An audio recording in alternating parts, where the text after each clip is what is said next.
एक बार हमारे बाबा को एक अम्मा ने बोला कि आप हमारे घर जरूर आना, उसकी भक्त थी, तो हमारे घर जरूर आना।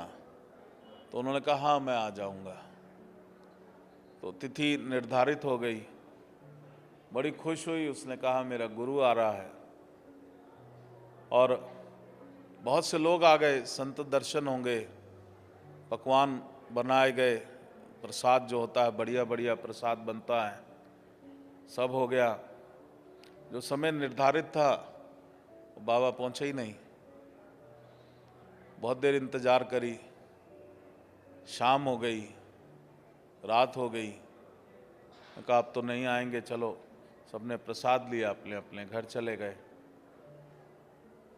2 महीने के बाद वो पहुंची वहाँ और बोली आप तो बड़े खराब हो, आप समय दे देते हो और आप आते नहीं हो।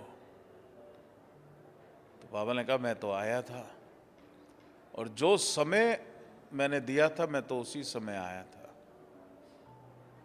कहा नहीं आप बिल्कुल नहीं आए, आप आते तो आपका स्वागत होता, फूल मालाएं सजाई गई थी, आपकी आरती उतारने के लिए वो सब आडंबर जो करते हैं वो सब किया गया था, आपके चरण धोने की व्यवस्था करी गई थी, वो सब आडंबर किया गया था।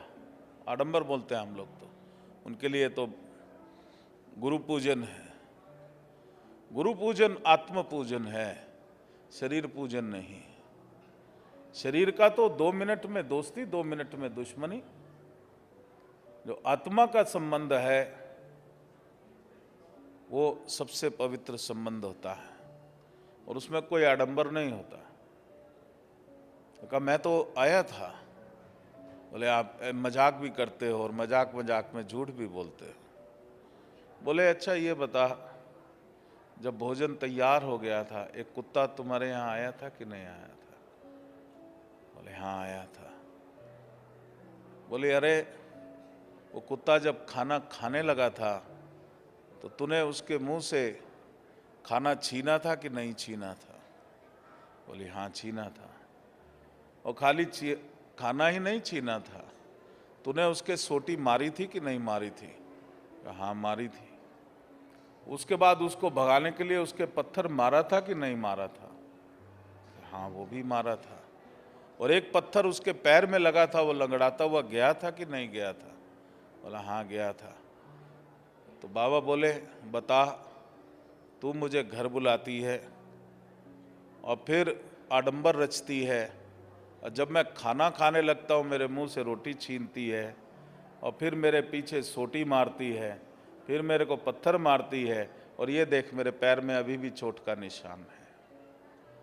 तो ये जो शिव योगी है, हर किसी के भीतर उस शिव को अनुभव करने का अभ्यास करे, क्योंकि जो भी जानवर तुम आज देख रहे हो कभी ये भी मनुष्य रहे होंगे, कभी ये भी बहुत बड़े श्रीमान रहे होंगे, लेकिन अपनी अज्ञानतावश जब चेतना अज्ञानता में विलीन होती है तो वो कारण शरीर ही शरीर का धारण करता है, और तुम्हारा जो चौथा शरीर है वो कारण शरीर है, और वही कारण शरीर कारण बनता है। उसी कारण शरीर ने ये देह की रचना करी। ये जो आज तुम हो, जैसा तुम्हारा शरीर है, तुम लंबे हो छोटे हो, ये कारण शरीर ने इसकी रचना करी। तुम किस माता पिता के यहाँ जन्म लोगे, ये भी उसी कारण शरीर ने सोचा। तुम कितने धनवान बनोगे, कितने गरीब बनोगे, ये भी तुम्हारे कारण शरीर ने, क्योंकि कुछ ना कुछ लेसन तुमने लर्न करना था। और एक होता है शरीर छोड़ने के बाद उस ज्ञान को प्राप्त करना, और एक होता है जब सिद्धत्व को प्राप्त करते हो, जब जीते जी ज्योतिर्मय शरीर में पहुंच जाते हो, तब जीते जी शरीर को भी बदल लेते हैं।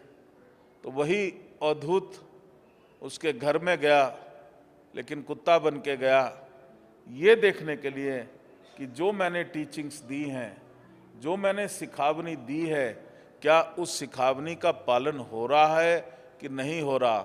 वो अनकंडीशनल लव वो अभी है या आडंबर जो है वही सबसे ज़्यादा है?